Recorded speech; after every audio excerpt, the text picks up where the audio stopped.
Y seguimos en el aire de Mar del Plata, amigos. Buenos Aires, República Argentina. Y como lo prometido es deuda, del otro lado lo tenemos a Dave Evans. Dave, muy buenas noches. ¿Estás por ahí? Hello, Dave. Buenas noches. Hola, Dave. Muchas gracias.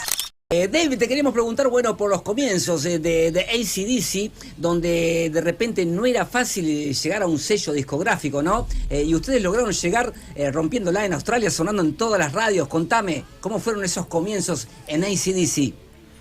So Dave, tell us a little bit about your beginnings in AC/DC when in Australia it was very difficult to have a label record and you could make it, and how was that time for you? Well, all of us have been in music for many years, even though we were very young, because a lot of us that time when we were teenagers had been in bands. But when I got together with the boys in AC/DC, we were already known in Sydney and surrounding areas.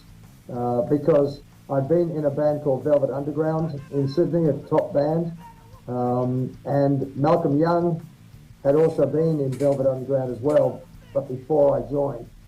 So we were both well known as far as that band's concerned. Our drummer was already famous. He was with the Masters Apprentices, which were a huge band in the 60s and the early 70s, so he was already famous. And Larry, our bass player, was a friend of the Young Brothers. So we were already known when we joined together. So there was a lot of expectation from us when we did our very first show 50 years ago. And the place was packed, and it was a fantastic show. I'll never forget it. But we didn't take us long before we got a record label because Malcolm and Angus's older brother, George Young, from the famous Easy Beats group, had been signed by Albert's Music as their artist and recording manager, and we impressed George early up, and so George signed us with Albert's Music, which was incredible because there wasn't many record labels around in those days. So we had a pretty big start straight up, so yeah, and we rocked them. Okay. Bueno, lo que dice es que en los inicios había una gran expectativa sobre ellos porque ya eran, cada miembro del grupo ya tenían cierta fama.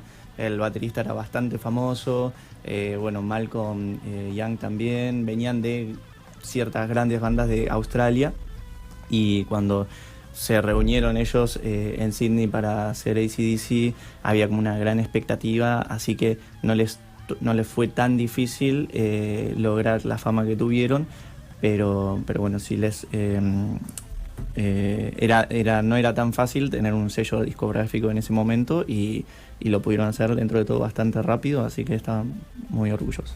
Bien. Parte, bueno, de que tuvo que ver con su salida de AC/DC fue por no tener un encontronazo, no llevarse muy bien con el manager de ese momento, ¿verdad? ¿Cómo es la historia con el manager en ese momento? So tell us about the thing you had with the manager at the time. You have a fight with him. We don't know exactly what happened in there. Can you tell us a little bit? I've always been pretty wild, really. All my life I've been a pretty wild person and a rockin' person. And anyway, we were working very, very hard. We had a hit record at the time, Can I Sit Next to You Girl? Was racing up in the charts all over Australia. And we were doing many, many, many shows. Sold out crowds all around Australia. And we weren't getting paid anything at times. And so that was pretty tough. And one night we had a night off, had a few drinks together, and everybody was bitching about it, all the band. And so I brought it up with the manager. And because he was doing quite well. Had his hair permed, buying new clothes, all that stuff, and we were starving at times. And so I brought it up, and he smart-mouthed me, so I got up and bang, I dropped him, and that was that. So, yeah, he deserved it. Dice que en ese momento tenían muchos shows, y tocaban mucho por Australia, y evidentemente hacían bastante dinero, pero ellos no lo veían tanto, y una noche que tenían libre fueron a tomar unos tragos y él tuvo esa pelea con el manager porque le estaban reclamando qué pasaba con el dinero, y como que se fueron al humo.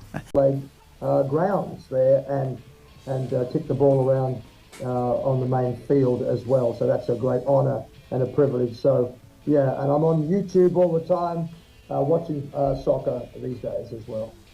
Sí, bueno, dice que cuando vivía en Australia no jugaba mucho al fútbol, sino otros deportes. Él jugaba al rugby de chico, pero cuando estuvo acá viviendo en Temperley tuvo el honor de poder jugar un poco al fútbol ahí en la cancha, así que dice que es un privilegio para él. The one in Switzerland was sold out, 60,000 people at the sold out concert there, and so I'm back here now, and I've got Paraguay to go, and then I'm going back to Europe again for other shows. So yeah, Europe was amazing, really fantastic. It was great to be back. Hadn't been back for a few years, so I was wondering whether they'd still remember me, but they did. It was great, so fantastic. Dice que estuvo en Francia, Dinamarca, en Suiza, que el recital de Suiza fue una locura, que le encantó. Wow. Y que después volvió a ir, y que le encanta Europa, que es increíble. Bien. ¿Cómo te sentiste grabando en el 2019 tu disco en vivo aquí en la Argentina, Dave? How you feel when you record, you realize the Live Tour in Latin America in 2020, the Live Tour 2019? That was amazing, really fantastic, really, and of course I've got the CD, of course, for that tour of Latin America, and it was wonderful. I love Latin America. The people, they rock here. Just incredible people all over, and yeah, as I say, I just love Latin America, and who wouldn't? You guys rock. Dice que le encanta Latinoamérica, que le encanta la gente, que lo re disfrutó la gira.